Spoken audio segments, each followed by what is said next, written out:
everyone, welcome to our PD and this is Shubha.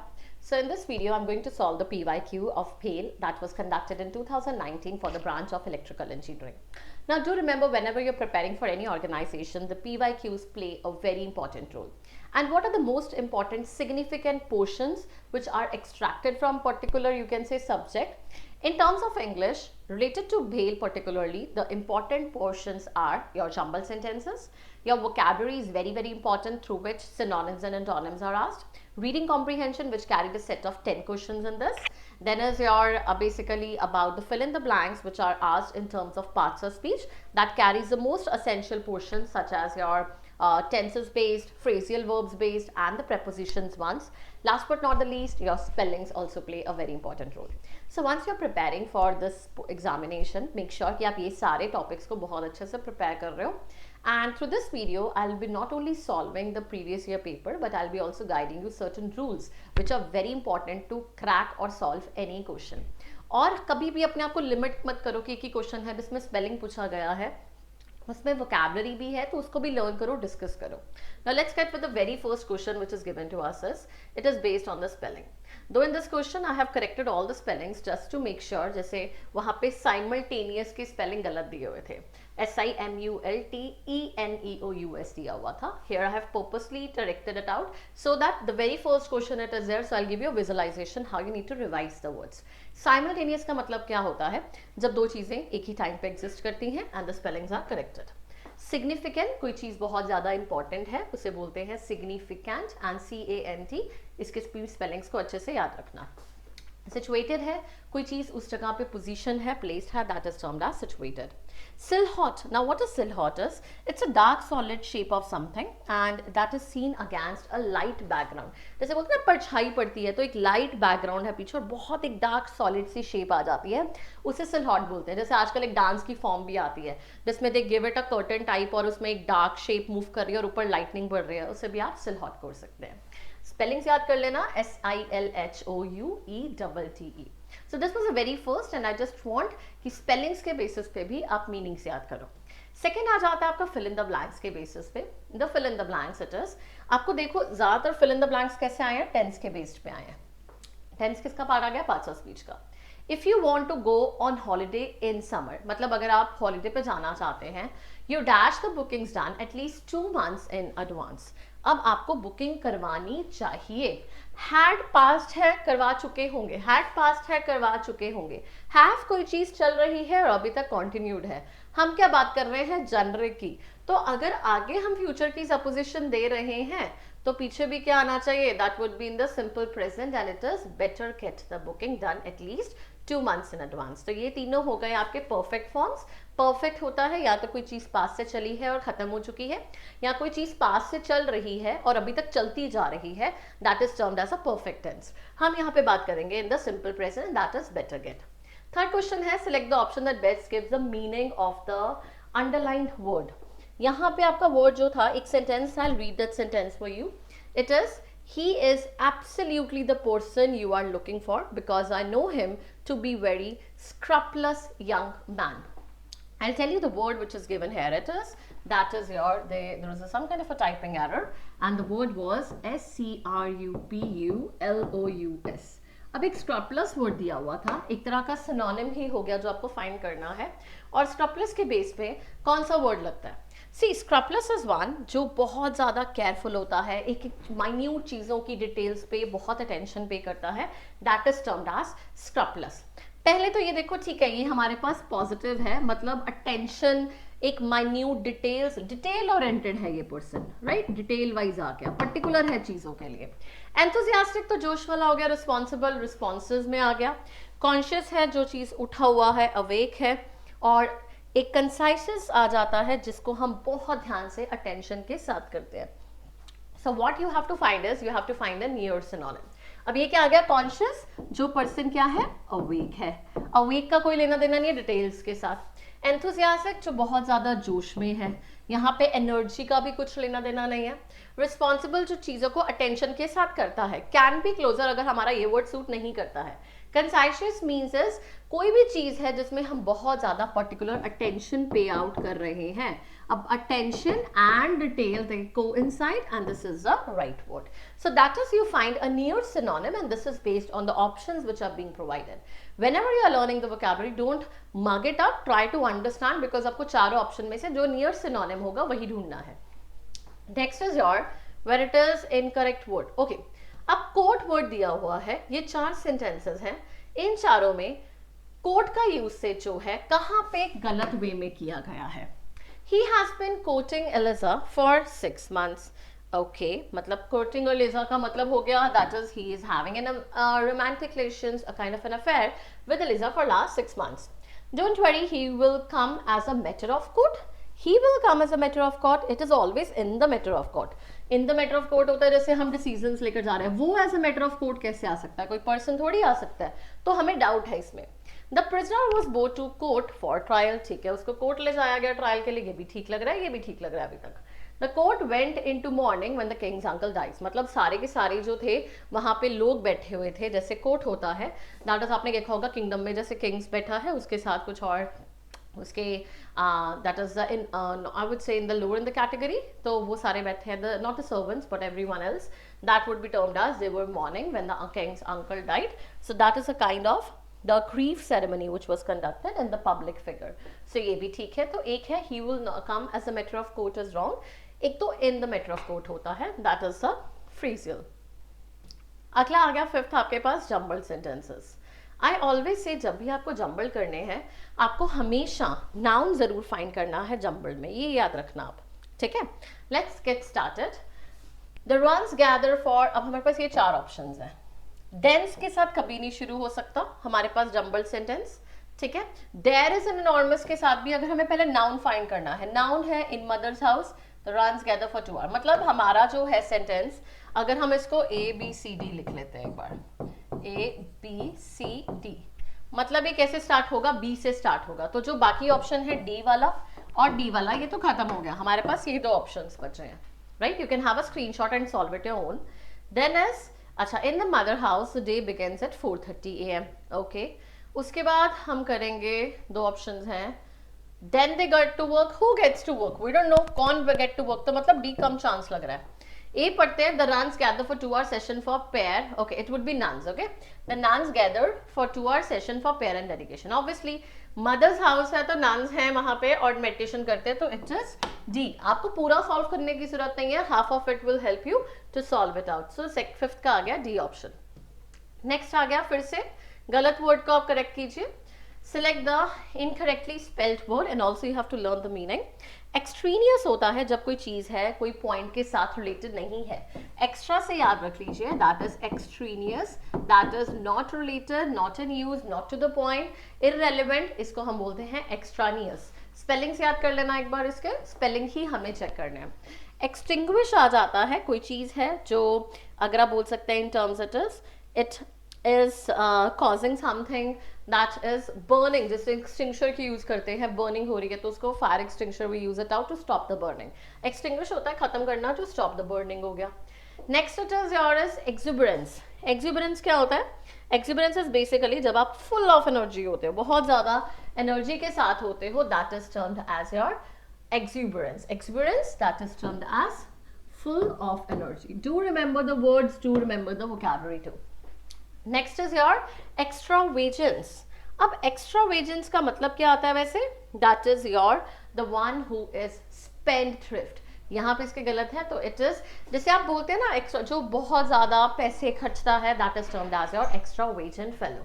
और opposite क्या आ जाएगा? माइजर आ जाएगा, that is termed as extravagance का ऑपोजिट.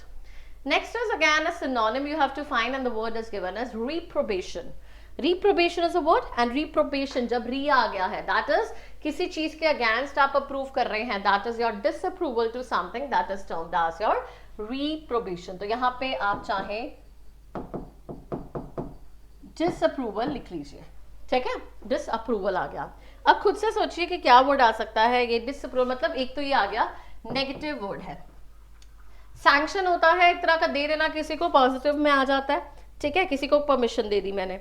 कमेंडेशन आ जाती है जब आ जाता है एक तरह का आप किसी को प्रेज करते हैं, किसी की एप्रिसिएशन करते हैं, that is termed as commendation. It's not condemnation. Condemnation is negative, commendation is positive.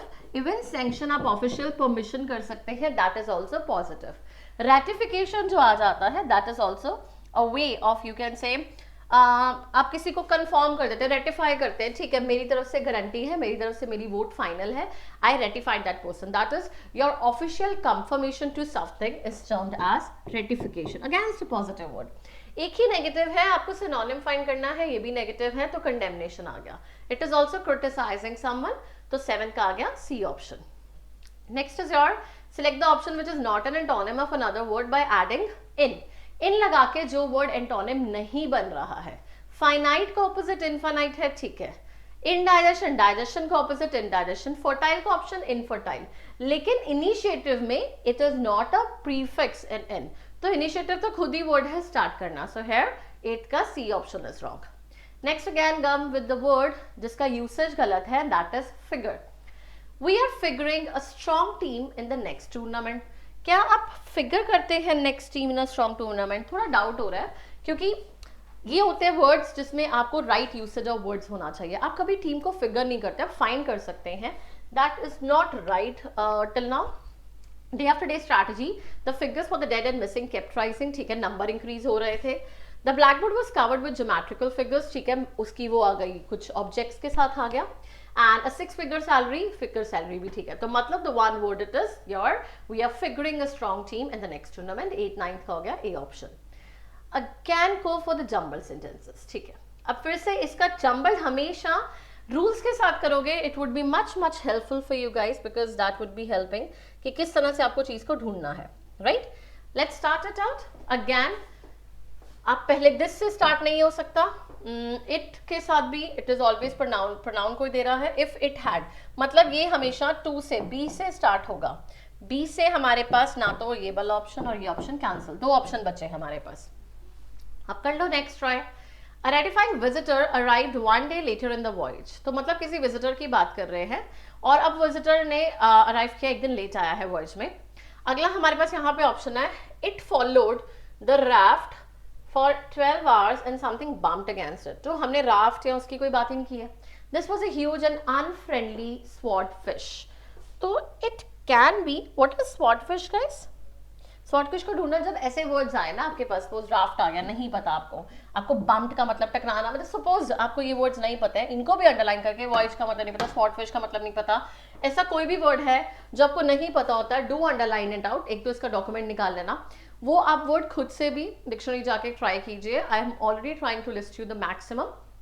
कुछ words if I miss to explain the meaning because of not giving everything detail over here, तो आप उसको खुद से इसको try जरूर करना ताकि कोई वर्ड आपका रह ना जाए. Right now if a person, coherent का मतलब क्या होता है, इकट्ठा करके एक्सप्लेन करना, तो ये भी मीनिंग्स होने चाहिए. कल को यही मीनिंग क्वेश्चन में आ गया तो it is going to help you out. So it is your, अब क्या आएगा, so we have 2 options and it would be visitor के बाद this was huge and unfriendly swordfish, and then it is your swordfish followed by raft, हाँ, and for 12 hours and sometimes bumped against it, attack the rubber raft, that would happen. ठीक है, तो swordfish ने bump किया, unfriendly बहुत ज़्यादा एक huge थी, तो there was a huge and unfriendly swordfish और उन्होंने attack किया, should be this, there would be this. ठीक है, तो D option आएगा इसका. Do try it on your own also. Jumble को खुद से जितना प्रैक्टिस करोगे it's going to help you. अगला वर्ड है आपका जिसमें आपको अंडरलाइन है, इंक्विजिटिव दिया हुआ है. He is such an inquisitive mind that he annoys people that has constant questioning, कि वो इतना क्वेश्चन पूछता है. अगर मतलब अगर आपको सपोज नहीं भी पता इसका मीनिंग, बैक पे इसका एक्सप्लेनेशन देखो, मतलब कांस्टेंट क्वेश्चनिंग पूछता है, मतलब जो बंदे को बहुत ज्यादा क्यूरियोसिटी होती है टू आस्क समथिंग, तो इसमें curious could be the word जिससे हमें इंक्विजिटिव का मतलब पता चलता है. Someone who is inquisitive in nature, someone who wants to know more, who wants to grasp more knowledge, that is termed as inquisitive. अब इंक्विजिटिव हमारे पास आ जाता है, ब्रिलियंट हो गया इंटेलिजेंस के साथ, मैच्योर जो सियाना हो गया, क्यूरियस दिया ही हुआ है हमें, कॉम्प्लेक्स जो कुछ कॉम्प्लिकेटेड सिचुएशन है, तो ये आ गया वर्ड हमारे पास डायरेक्ट. C option is a right word. अब नियर सिनोनिम देखना, हर एक में आपने फाइंड किया होगा. अगेन fill in the blanks with the most appropriate option. The CM was pleased to announce that the elevated corridor dash by the end of last year. Okay, सो अब उसने प्लीज किया है कि जो एलिवेटेड कॉरिडोर है, अब ये किसके बेस पे आ गया, अगेन टेंस के बेस पे आ गया आपके पास, एंड इट अब क्या होगा, पास्ट में है, लास्ट ईयर है, हैज तो नहीं होगा, प्रेजेंट है, इज भी नहीं होगा, लास्ट ईयर बन चुका है, had been build last year, built आएगा, इसमें बिल्ट नहीं है, बिल्ट होगा BUILT वाला, ओके तो इसमें स्पेलिंग मिस्टेक है, इसमें T वाला आएगा, again wrong. Next it is select the most appropriate option to complete the sentence. अब ये preposition बेस्ड आ गया। He shouted dash the top of his voice but nobody heard him। अब जब आप किसी चीज पे, जैसे prepositions आपको मैंने इंपॉर्टेंट कराए हैं, it is always you are shouting at the top of something, at the positioning of something, so it is you are shouting, he shouted at the top of his voice, लेकिन उसको किसी ने नहीं सुना, तो D option is the right word। Again come the jumbled, ये आपके पास jumbled है, अगेन इसको करिए आप, okay this is a wrong one, दो बड़ी रिपीटिशन आ रही है इसकी, ठीक है। अब यहाँ पे क्या है, ये आपके पास, लेट्स चेक द अगेन, अब given by the first and last, अच्छा ठीक है। अब इसमें क्या है, आपको फर्स्ट जो है और लास्ट जो है ये क्या आ गए, आपके फिक्स्ड आ गए हैं, ठीक है। बीच वाले आपके आते हैं, this is your A option, this is your B option, ये रिपीट दिखा हुआ है, इसको छोड़ दो, and this is your C option, right, यही होगा। I think this is something that is missing over है, तो आप इसको चाहे एक बार लीव कर देना, will be discussing it again, but थोड़ा एक बार डिस्कस कर लेते हैं कि एक साइक्लोन के बारे में है। अब हमें सिर्फ स्टार्टिंग हम बनाते हैं इसका, कि साइक्लोन है, उसने हिट किया है Africa over a month ago, yet the data from this it is something you can say from continues to grow। अब क्या आ जाएगा उसमें, नेक्स्ट चीज लिखी होगी, and we have options, just read about it। यहाँ पे एक सेंटेंस मिसिंग है, so we can leave this out right now, there is a missing of the sentence, तो एक बारी 14 छोड़ दो, I'll be discussing it again in the later run। 15th पे आ जाते हैं, fill in the blanks with the most appropriate option, ठीक है। dash you start preparing for exams which start next month, there is a time, there's a time, it's a time, it's the time, no it's always, it's not a particular time, it is always it's time। ये apposition में आ जाता है, punctuation के base पे सिर्फ एक ही question है, and that is also you know noun के बेसिस पे आ जाता है apostrophe कहाँ लगना है। It's the time नहीं आया because it is not the specific, the बहुत ज़्यादा specification के साथ लगता है, यहाँ पे specified नहीं है, so not it's the time, it's time for you to start your exams, for your pre-exams which are going to start next month। Next it is fill in the blanks with most appropriate option। See how time flies, she has already grown dash her tricycle। अब ये आ जाते हैं आपके पास phrasal verb, जैसे down on होता है, तो down on का मतलब है किसी के साथ गुस्सा में होना, एंटागोनिस्ट होना, होस्टाइल होना, पॉजिटिव में ना होना, दैट इज डाउन ऑन आ जाता है। Then it is your out of मतलब बाहर निकल जाना, दैट इज आप किसी चीज से अवे हो जाते हैं, किसी से किसी अंदर चीज से बाहर आ जाते हैं, that is out of. Up of भी आ जाता है, that is against your standing around, एक proper इसका up off is not a right phrasal verb to be used, and away from it is to go away from some place, ये place के लिए association में आ जाता है, it's not the right, it's missing। तीन ही main आते हैं, जब आप आ जाएगा इसमें grown out of something, तो positioning से out हो रहा है, that is gone out of her tricycle, C is the right option, and these are the phrasal verbs category। Select the most appropriate antonym of the given word। Enthusiasm, क्या होता है enthusiasm, जब बहुत ज्यादा energy है, positive word आ जाता है। आप सोचो नर्वसनेस क्या आ गया, एक तरह का नेगेटिव वर्ड आ गया, जो तो पता है बिल्कुल लगा लो। इनडिफरेंट है, जिसके साथ कोई भी आपके मैच नहीं करता है, लैक ऑफ इंटरेस्ट है, सिंपैथी है, अगेन आ गया एक नेगेटिव वर्ड। हमें चाहिए तो negative he, that is very sure, लेकिन आगे फर्वर क्या आ जाता है, जब आप बहुत ज्यादा किसी चीज के लिए पैशनेट आ जाते हैं, आपकी कोई इंटेंस फीलिंग आ जाती है, that is termed as your fervor, that is your passionate feeling for something, right? और eagerness भी आ जाता है, जब आप किसी चीज के लिए जाने के लिए बहुत ज्यादा एनर्जी वाइज बहुत ज्यादा इंक्रीजिंग होते हैं, तो this is also about your, आप इसको एंथुजियाज्म लिख सकते हैं, it is also about your passion लिख सकते हैं, मतलब ये सारे वर्ड्स आ गए आपके पॉजिटिव।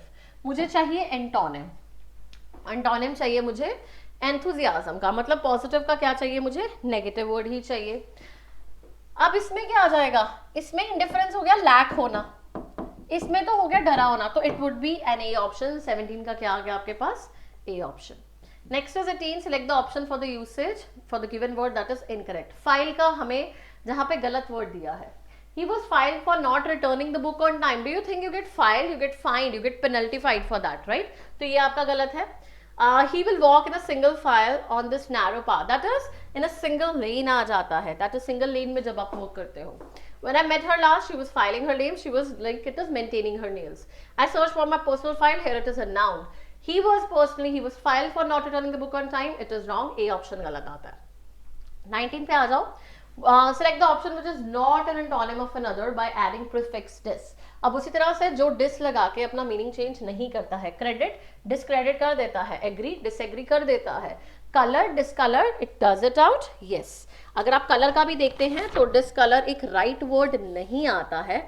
डिस्क्रिपेंसी, देखो कलर का डिस्क्रिपेंस कलर हो गया, एग्री का डिसएग्री हो गया, क्रेडिट का डिसक्रेडिट हो गया, 3 वर्ड्स बन गए।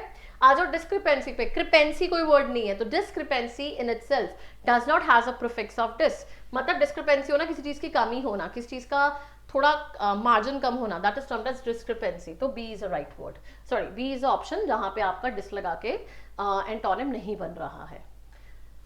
Select the most appropriate synonym, यहाँ पे दिया हुआ हमें वर्ड है बेलफुल। बेलफुल का मतलब होता है जब आप किसी चीज के लिए थ्रेटफुल है, इविल है, हार्मिंग है, तो ये इविल या फिर नेगेटिव वर्ड आ जाता है। इसमें आ जाता है आपका synonym that is promising is a positive word, auspicious भी कुछ चीज अच्छी होनी, deadly that is a dead end, rude तो इट वुड बी, अगर आप सिनोनिम में जा रहे हैं तो बेलफुल का सिनोनिम आ गया दैट इज रूड। नेक्स्ट आ जाओ जंबल पे। जंबल में सेम वे नाउन को फाइंड करने की कोशिश करो जहां जहां पे लिंक है। अब यहाँ पे मार्स है, यहाँ पे भी मार्स है, आई है, my astronomer friend speculated the strange meteors है, one night in the observatory I noticed a small pompat or neighboring the planet, later I saw 3 more shouting off into space। अब आपके पास ये 5 चीजें आ जाती है और अपने 5 को डिकोड करना है, क्या आएगा आपका। इसको फर्स्ट नाउन, जब आपके पास हर एक में इसमें नाउन नहीं है, मतलब ये कभी भी आपका सेकंड से स्टार्ट नहीं होगा। बी से अगर कोई स्टार्ट हो रहा है तो उसको तो कैंसिल कर दो, ये बी से हो रहा है इसको कैंसिल कर दो। यहाँ पे आएगा जहां पे आपकी सबसे पहले जब 2-3 चीजें आ जाती है ना, जिसमें आपके पास ऑप्शन है, जम्बल्ड है, जिसमें अब आपके पास मार्स भी आ गया, आई भी आ गया, मिटियोर्स कुछ ऐसा आ गया, जिसमें कंबाइंड होंगे ना वो पहला होगा। कंबाइंड हमें दिख रहा है सिर्फ इसमें, आई और मार्स दोनों चीजें आ रही है क्योंकि 2 चीजों की इंट्रोडक्शन हो रही है, इंट्रो इकट्ठी होगी, थर्ड हमारा हमेशा स्टार्ट होगा, थर्ड हमारा है it is either in this, हाँ ये दोनों में है, तो मतलब ए ऑप्शन भी क्या हो गया हमारा, कैंसिल आउट हो गया। अब निकालने की कोशिश करो, सी है, सी के बाद हम देखते हैं यहाँ पे आ जाएगा वॉज इंटरेस्टेड मार्स इंटरेस्टेड। अब अगले में या तो आई आएगा या मार्स आएगा, या तो अगले में आ सकता है डी के बाद, सी के बाद ए आ सकता है, या सी के बाद डी आ सकता है। यहाँ पे तो बी तो बिल्कुल ही नहीं आ सकता। चलो we don't have to waste much time, सीधा देखा करो कि नेक्स्ट में रिपीट कॉन्टेक्स्ट किससे मैच कर रहा है, वो सिर्फ मैच कर रहा है बी के साथ, तो it is B option. 20 second is there against fill in the blanks. Trisha remained in the good books for the head dash she did what she wanted। जब तक आ जाता है while is during something, even though जब मतलब कि उसने नहीं भी किया तो भी रिजल्टेंट आ गया। so that is जब कोई चीज के लिए हम क्या करते हैं, कोई रीजन है, जैसे सपोज करो the disaster was so you can say dangerous that it led to numerous deaths, मतलब उसका रिजल्ट आ गया। तो यहाँ पे कोई रिजल्ट नहीं है, इट इज जस्ट आ जाएगा जब तक, it is as long as she wanted, sorry she did what he wanted. 20 second का बी आ जाएगा। अगैन देखो जंबल बहुत ज्यादा आते हैं आपको। अब ये भी याद देखो, इसमें आप 23rd में फाइंड कीजिए जिसमें आपके पास नाउन आ जाता है, that is going to be the answer of this thing. अब खुद देखो कि नाउन किस में आता है, शी से हम स्टार्ट नहीं कर सकते, ही से नहीं कर सकते, ही से नहीं कर सकते, मतलब अगर ऑप्शन आपका कोई सी डी ई से स्टार्ट हो रहा है तो नहीं आएगा। आपका ऑप्शन किससे स्टार्ट हो सकता है, 4-year-old girl from this, volunteer fire fighter, ये भी हो सकता है, ये भी नहीं हो सकता, मतलब ए और बी में ही स्टार्ट होगा। आपके पास ऑप्शन ही ए और बी वाले हैं। चलो ये तो हमारा नहीं हुआ स्टार्ट। अब हम देखते हैं नेक्स्ट में, 4-year-old from Akanas was on church bus when the bus door opened। ठीक है, a volunteer firefighter was driving behind the bus। okay, next it is your volunteer firefight कर रहा था and she fell out on to the highway. इसको पहले हम इस तरह से करते हैं, पैराग्राफ और in the stanza write down, this is A, this is B, this is C, this is D, this is E, right.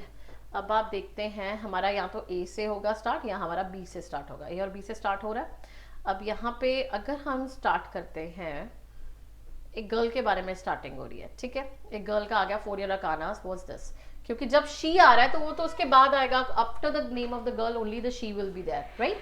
So it is your a 4 year old girl, इससे हमने स्टार्ट कर दिया, क्योंकि बस पहले हमने बात की, उसके बाद बिहाइंड द बस आएगा ना, पहले थोड़ी बिहाइंड द बस आ जाएगा, तो ए से स्टार्ट होगा, तो ये दोनों ही ऑप्शंस में होगा, ये दोनों डिकोड कर कैंसिल कर दो। ए का बाद इन्होंने किया हुआ है सी ऑप्शन, पढ़ो। A 4-year-old girl from Ashkenaz was on church bus when the bus door opened. She fell onto the highway. ठीक है, उसके बाद we have an option is onto the highway. अगर हम इसके अकॉर्डिंग जाते हैं, he quickly, नहीं, हमें ही के बारे में भी इंट्रोड्यूस ही नहीं है, हमें ही के बारे में इंट्रोड्यूस तब होगा जब पहले बी आएगा, तो मतलब ए सी बी आएगा ई डी, क्योंकि इंट्रोडक्शन बाद में हो रही है, तो it is C option is the right one. Next go for the 24th against jumbled sentences, इसमें आ चुके हैं हमारे पास right order, okay. Again 5 are given to us on Sunday morning. अब ये पढ़ो एक बार, अगेन डू इट आउट। अब ये 5 वाले जो आ जाते हैं इसमें डाटा बहुत ज्यादा होता है, वो आपको फाइंड करना होता है। Again do it out in this cases जहां पे Sunday morning at least 8 explosions in Sri Lanka and 300 were killed and 500 injured. But data बता रहा है हमें। Sri-Lankan officials previously accused of local instant militant, but now people believe that multiple organizations are behind the deadly bombing. मतलब यहाँ पे हम कह रहे हैं कि multiple organizations पीछे पड़ी है। Both local and foreigner fell victim to bombing, which was marks the country's worst violence. अब यहाँ पे violence की introduction है since end of Sri Lankan war. इसके बारे में आ रहा है। Sri Lanka's defense minister said that explosions might be in a retaliation to the shooting at the 2 mosques. Okay, so it is कि reason क्या हो सकता है, reason of it is, reason की बात हो रही, तो पहले introduction D से नहीं start हो सकता।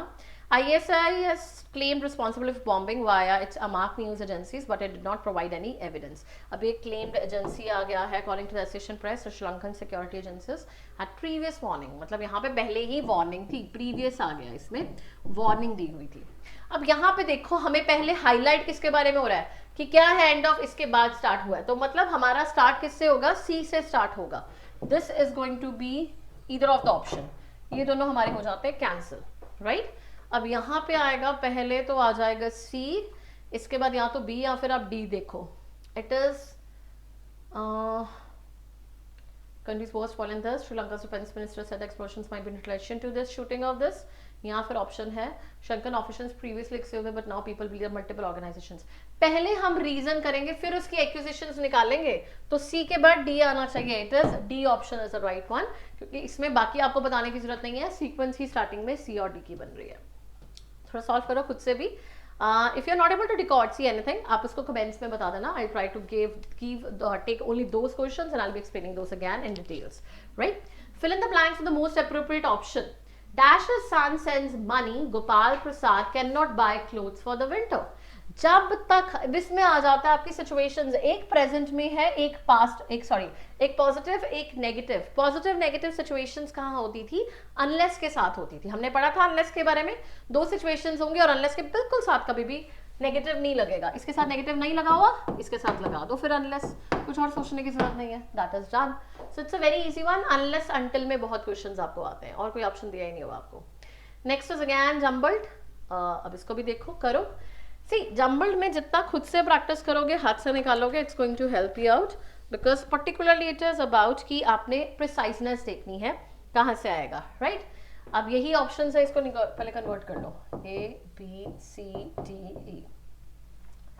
अब वही चीज को करो, इट है नहीं, ऑन लैंड आई, ठीक है, when ever I could get a view I was risking, if you के साथ नहीं आ सकता द रिवर आ सकता है, तो द रिवर बिल्कुल स्टार्ट पे, नाउन हमें बिल्कुल स्टार्ट में बन रहा है, ई हो जाएगा हमारा स्टार्टिंग। 2 ऑप्शन दिया हुआ है, E starting. The river that I was following in the jungle was widening, इसके बाद या तो ई के बाद ए लगा दो, it was the faster because the current carried me along, या फिर whenever I could get a good view ahead I risk swimming. Okay, अगर हम इस पर चलते भी हैं, ओके, आई वाज स्विमिंग क्योंकि ये लॉन्ग कैरी करा था, fast carry, it is D option guys. D option है क्योंकि सबसे पहले तो हमने रिवर की इंट्रोडक्शन कर दी, that I was following a jungle, it was widening and जब भी मैं उसके बाद कोई व्यू उसका अच्छा रहता है, क्योंकि वाइड हो रहा था तो आपको व्यू अच्छा मिल रहा है, और व्यू अच्छा मिल रहा है तो I risk swimming on the, then it is about, it was faster because the current carried me long.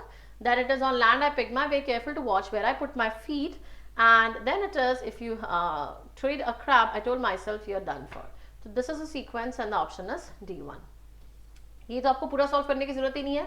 जहां पे स्कार्सली वर्ड दिख गया, हमने क्या लगाना था, स्कार्सली, हार्डली, बेयरली के साथ when लगाना था, that is a rule which is given to us. So scarcely had I reached the route, it was said then Tina right when it started raining, so it is when with this. Again jumbled for it.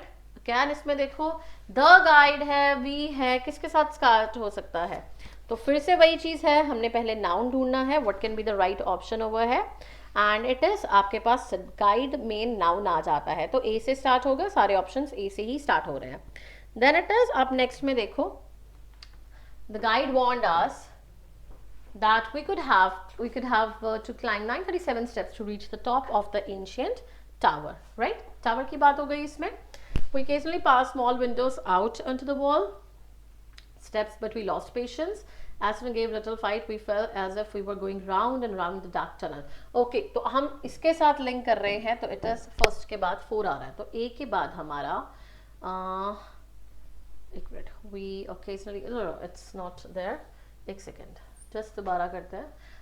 The guide warned अस, अब देखो इसमें आ गया guide और tower की बात हो रही है, राइट? अब इसके बाद आ जाता है आपका, that is your we anciently, we introduce हो गए, हम लोग हैं we small windows into wall, हमें नहीं पता स्मॉल विंडोज और वॉल क्या है इसमें, तो ये एक बार साइड पर रख लो। At first we started counting the steps. अच्छा, अब ये स्टेप्स यहाँ पे है, स्टेप सी यहाँ पे है, this is a linkage guys, तो ए के बाद क्या आएगा, सी आएगा, ए के बाद सी, इट इज देयर, बस दैट्स अ डिकोडेशन। पूरा करके कई बार हम कंफ्यूज हो जाते हैं, leads to time wastage also. सिर्फ एक लिंक उठाना है, नाउन को ढूंढना है, and it is done. So A के बाद सी आ गया, and that is your option number D would be there. बाकी आप बाद में चेक कर सकते हैं क्वेश्चंस का। Again 29, select the paragraph in the jumbled. Okay, same way, अब देखो यहाँ पे आ गया, यहाँ तो एवरी ईयर से स्टार्ट हो रहा है, and otherwise it is your, चलो, every year during autumn and early winters birds travel from cold northern regions to warm southern regions, ठीक है? they make return journey again, okay, then it is they are very punctual, भाई they से तो नहीं आ सकता है। अब यहाँ पे आएगा एवरी ईयर, यहाँ पे बर्ड्स आ गए, हमारे पास नाउन आ गए। One of the greatest mystery of bird life is the migration and travelling, ठीक है? तो पहले क्या होगी, इंट्रोडक्शन होगी बर्ड्स के बारे में, one of the greatest, that is a story telling format, one of this, तो मतलब डी से स्टार्ट होगा हमारा, तो ये दोनों ऑप्शन आ गए, निकाल दो इसको। One of the greatest mysteries of bird life, अब बर्ड यहाँ पे मेंशन है, बर्ड यहाँ पे मेंशन है, मतलब डी के बाद क्या आएगा, ए आएगा, तो इट इज सी ऑप्शन। मिल गया? आप हर एक के बाद ना यहाँ पे देखो बर्ड्स, यहाँ पे कुछ क्रॉस या कुछ खुद से अपनी तरफ से ब्रैकेट्स में लिखने की कोशिश करना, उससे रिकॉर्ड करना, it will be finalised. Next it again, अब यहाँ पे है, it wants to say quadrilateral. Quadrilateral का मतलब क्या होता है, a figure with 4 sides, that is termed as your quadrilateral. And what is the spelling that is being given to it is, अगर हम अपनी तरफ से लिखते हैं, इट इज QUADRILATERAL। कहाँ दिया हुआ है, quadri, QUADRILATER।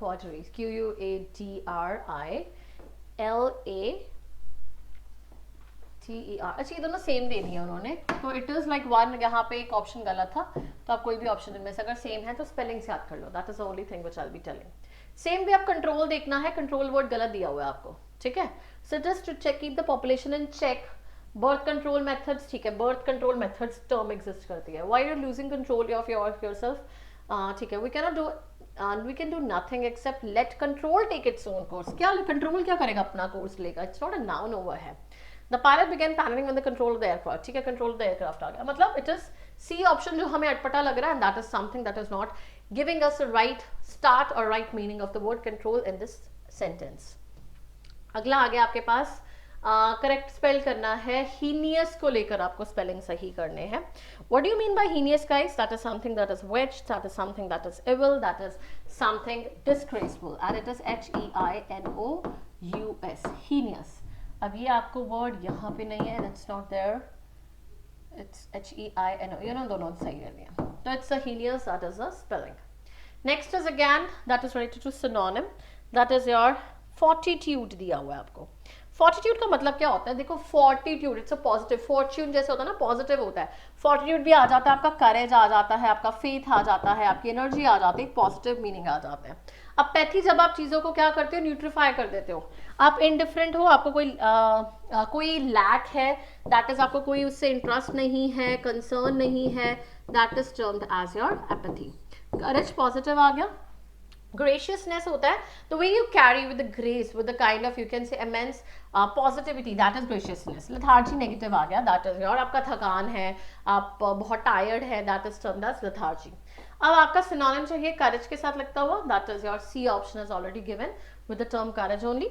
तो 33rd का क्या आ गया आपके पास, that is your courage is the right answer for this thing. third option bravery बोलते हैं जिसको हम, courage क्या आता है, bravery आता है, right. next आ जाओ 34th. Fill in the blanks, the most appropriate option. They have been constructing their house dash 6 months now. अब ये मैंने कराया हुआ है, जब 6 months आ जाए, एक मैथ्स की न्यूमेरिक नंबर है और it is an indefinite data that is given, that is not defined, that is for is used. So it is 34th का A option. अब 4 और sin से भी क्वेश्चन आ रहे हैं. Now it is your schizophrenia. It's schizophrenia and the word it is C. यहाँ पे आएगा schizophrenia. Find करो schizophrenia, F is wrong, phrenia is wrong, schizophrenia, yeah it's right. इनमें सही लिखा हुआ आपको, C और D में सही लिखा हुआ है. C1 is corrected, यहाँ पे स्पेलिंग्स पे गलत लिखा हुआ है. एक तरह का मेंटल डिस्ट्रप्शन होता है, मेंटल डिसऑर्डर है. schizophrenia basically mental disruption. जब आप सोशल इंट्रैक्शंस करते हैं, एक ऑकवर्डनेस आती है, मेंटली आप डिस्टर्ब रहते हैं, so it is link to that psychological disorder. So आप schizophrenia is a psychological disorder. Okay, next is your synonym find करना है and the word given it to us is distraught. अब देखो distraught का मतलब आ जाता है जब आप किसी चीज के लिए नेगेटिव में आ जाते हैं, अपसेट आ जाते हैं, वरिड आ जाते हैं, that is termed as your distraught. Distraught का सिनोनिम है, इट इज नेगेटिव, डिसकनेक्टेड भी negative, disciplined is positive, disinterested कुछ लेना देना नहीं है. डिस्ट्रेस मतलब आपको क्या है, डिस्ट्रेस का मतलब क्या आएगा, स्ट्रेस नहीं है, यू आर नॉट वरिड. अब एक्सट्रीम डिस्ट्रेस एक तरह का आपका extreme suffering from anxiety type आ जाता है, तो that is also your distress terminology, right. अब डिस्ट्रॉट क्या है, आपको सिनोनिम फाइंड करना है जिसमें आप अपसेट के साथ रिलेशन में आ जाते हैं, तो it is also your connection में आ गया, इस would be the right word. मतलब इसमें आपकी एंजाइटी आ जाती है, distress. Now the people always thinking that ये एक नॉर्मल वर्ड आ गया, स्ट्रेस से ही लिंक्ड आ जाता है, डिस भी नेगेटिव आ गया, तो when you are extreme in the state of worrisome and all that, और डिस्ट्रॉट भी आ गया जब आप अपसेट है, वरिड है और वरीसम आ गया. These things match with one another. Next is again your again paragraph, वही आपको बनाना है. Now here it is 37th which is being given to us. अब आपको इसको फाइंड करना है क्या आएगा इसका, राइट. नाउ अगेन आप पहले there was a great deal of trouble in the city the other day, it walked, it हमें नहीं पता, देन इट मतलब इससे तो कभी स्टार्ट नहीं होगा. A leopard got out of the forest and came into the town of its own. हाँ ये भी हो सकता है, मतलब यहाँ तो डी से स्टार्ट हो सकता है, डी से नहीं है तो फिर ए से होगा, ए ऑप्शन दिया हुआ है, तो ए हमारे पास पहले आ जाएगा. ए के बाद आना चाहिए डी, क्योंकि क्या आ रहा है, ट्रबल क्या आ गई, लेपर्ड बाहर आ गया भाई, लेपर्ड बाहर आ गया, एंड देन इट इज वो पाथ्स में वॉक कर रहा है और अब उसने वो शीप, तो D option is a right one, easy to decode. अगला आ जाओ करेक्ट यूसेज एक्सपेंस का. ओके, अब इसमें हमने देखना है कि एक्सपेंस वर्ड कहाँ गलत दिया हुआ है.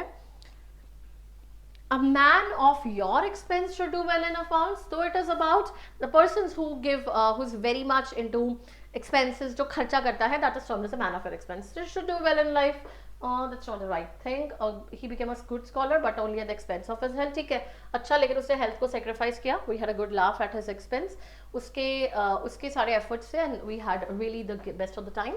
Most children in India are educated at public expense, ठीक है, हाँ लोगों के बाहर कंट्रीज में it is to the public expense that the children are educated, so this is the most you can say the incorrect meaning, A option. Next आ जाओ 39th, हमें करना है वो दैट इज इनकॉरिजिबल, और उसका हमें क्या निकालना है, ऑपोजिट निकालना है। सी इनकॉरिजिबल इज कोई चीज है जब आपको आदत बन जाती है, आप चेंज नहीं कर सकते हैं उसको, हैबिट है आपकी, that is incorrigible, right, something that can not be changed. Legal तो आ गया, तो लीगल आ जाता है मतलब having some kind of proof या रिटन एविडेंस, उसमें आ जाता है लीगल में। तो रिफॉर्म्ड इसको चेंज किया जा सकता है, और इररिपेबल जिसको हम चेंज नहीं कर सकते हैं, रिवर्स नहीं कर सकते हैं, and then it is legible, legible is जो हम पढ़ सकते हैं, रीड कर सकते हैं, that is termed as legible. तो ये आ गया जो चेंज नहीं कर सकते हैं, जो चेंज कर सकते हैं, तो दैट इज डी ऑप्शन, क्योंकि आपको एंटोनिम फाइंड करना है।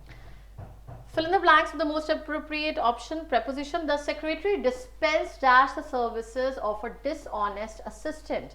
Now it is dispense के साथ क्या आता है आपका? This is also your related to some kind of the opinions. ये आपके preposition या phrasal verbs में आ जाता है, and it is you are dispensed with the services of this. तो इसके जो proper phrasal verbs की एक sheet आती है उसको एक बार read कर लेना, because उसमें आपको kick off के क्या ये आपको या स्टार्ट ऑफ के साथ आपको एक वर्ड के साथ मीनिंग्स चेंज होते हैं। प्रेपोजिशन जब वर्ब के साथ लगती है that is termed as a phrasal verbs, right, ये भी गलत है आपका। अगले आपके आ जाते हैं 10 are these in terms of your reading comprehension. एक बार इसको थोड़ा रीड करते हैं, 5-5 करके हैं। I just explain you the meaning, आप इसको खुद से करोगे, that is very very better for you. Americans alone are responsible for producing a whopping 220 million tons of waste a year. मतलब Americans बहुत ज़्यादा tons of waste produce करते हैं। This number is far more than any other nation in the world. बहुत ज़्यादा number है। Because of this fact, both government and environment associations have developed numerous methods of dealing with the problem. इसलिए बहुत लोग इसके साथ deal कर रहे हैं। Waste management एक solution है जिसमें collection, transportation and disposal of garbage, sewage और other waste products आते हैं। ये था हमारा पहला ग्राफ जिसमें हमने इतना पता किया कि अमेरिकन बहुत ज्यादा वेस्ट प्रोड्यूस करते हैं, सरकार कुछ करना चाहती है, वेस्ट मैनेजमेंट होता क्या है। Waste management offers variety of solutions for recycling items that don't belong to trash. It is about how garbage can be used, कि गार्बेज को हम दोबारा से वैल्यूएबल रिसोर्स कैसे यूज कर सकते हैं। Waste management is something that each and every household and business owner in the world needs, सभी को जरूरत है।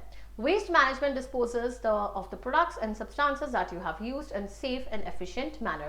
कैसे हम चीज़ों को अच्छे से यूज कर सकते हैं। The easier method of waste management is to reduce creation of waste material, thereby reducing the amount of waste going to landfills, कि हम उसको जितना landfills में जा रहा है उसको ही reduce कर दें। Waste reduction can be done through recycling old materials, bags, jars, repairing broken items.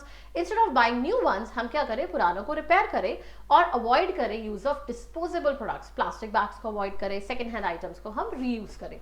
Recycling and compositing are a couple of the best methods of waste management. Compositing is so far only possible in any areas where waste can be mixed with farming soil or used for landscaping purposes.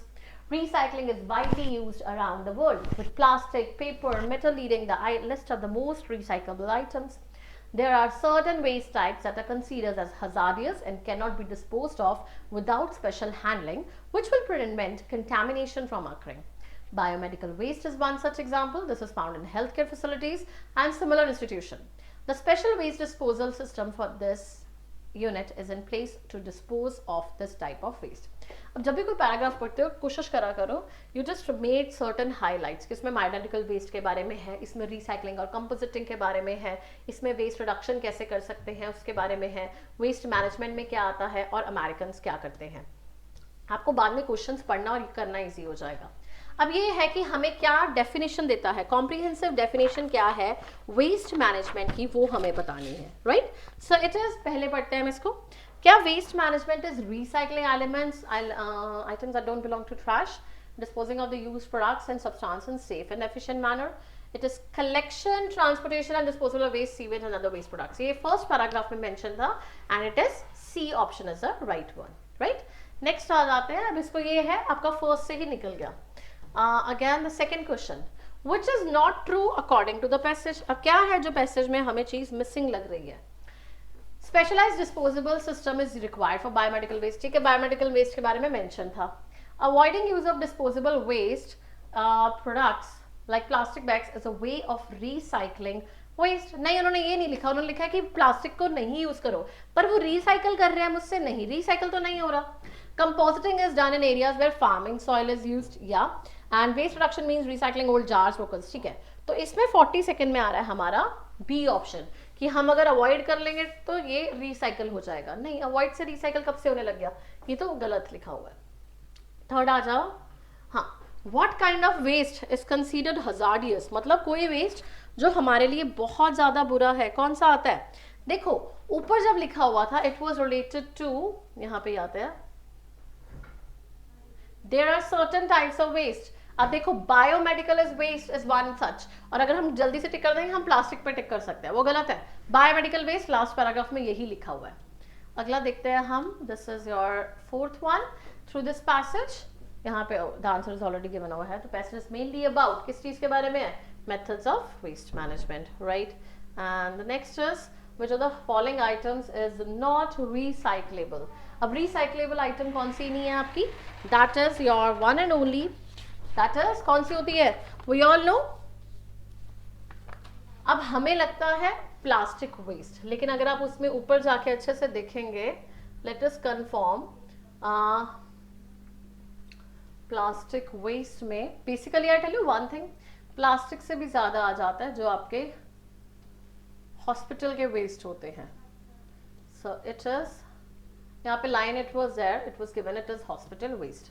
Next पढ़ते हैं the last paragraph of this paper. The first European street lighting established in 1660s marked as an extraordinary turning point in the history of the night. The spread of street lights across northern Europe was based in the part on the refinement of lamp and lantern design. अब यहाँ पे first street lightning जो establish हुई थी 1670 में, वो एक बहुत टर्निंग पॉइंट था नाइट की हिस्ट्री में, क्योंकि एक लाइट इंट्रोड्यूस हुई है। ये सारी स्ट्रीट लाइटिंग सारे के सारे नॉर्दर्न यूरोप में एक स्प्रेड तो हो गई, एंड इट वाज बेस्ड कि कैसे आप डिजाइन को रिफाइन कर रहे हैं लैम्प्स के, लैंटर्न के।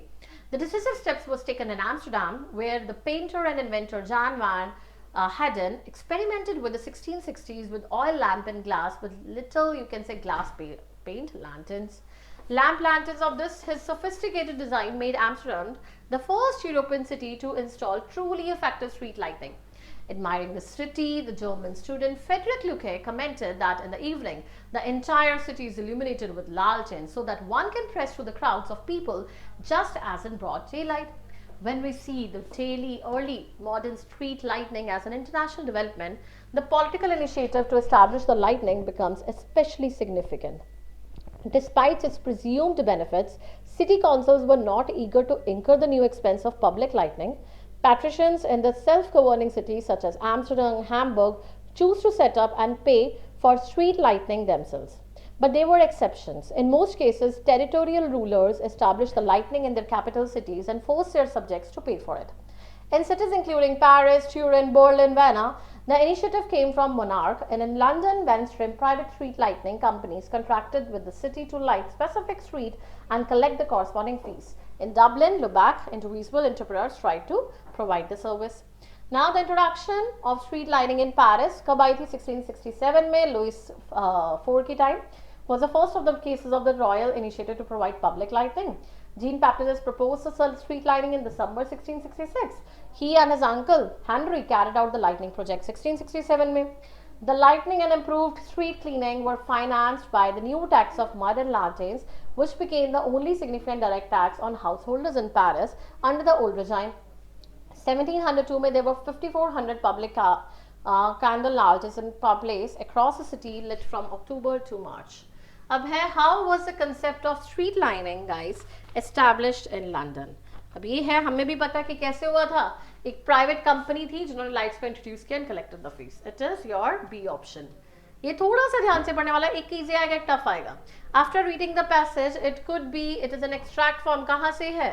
ये है जहाँ पे हम क्या कर रहे हैं, Is it an 18th century news? No, it is not an 18th century news. Survey है? नहीं है। Scientific article है? नहीं है। It's an article for the history of street lighting. Street lighting की history में लिया गया है ये article। फिर इसमें next question आ रहा है आपका, Europe did regular street lighting start? तो start तो regular एम्स्टरडम से ही हुई थी, starting paragraph में ही ये mentioned है। Next it is your Patricians in self-governing cities such as Amsterdam and Hamburg choose to set up and pay for street lighting themselves, but वो exception से, exception का मतलब क्या आ जाता है?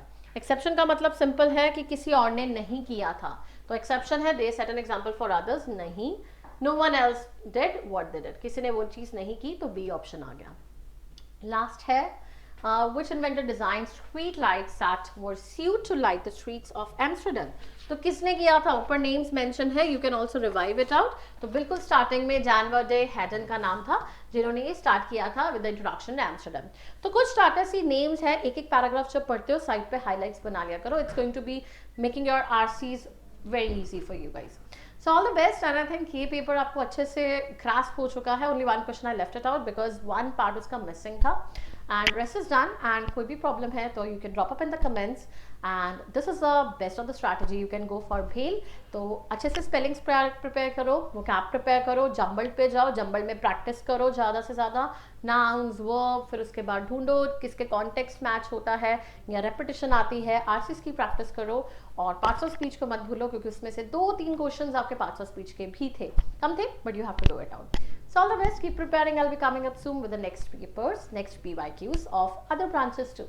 Take care and have a good day.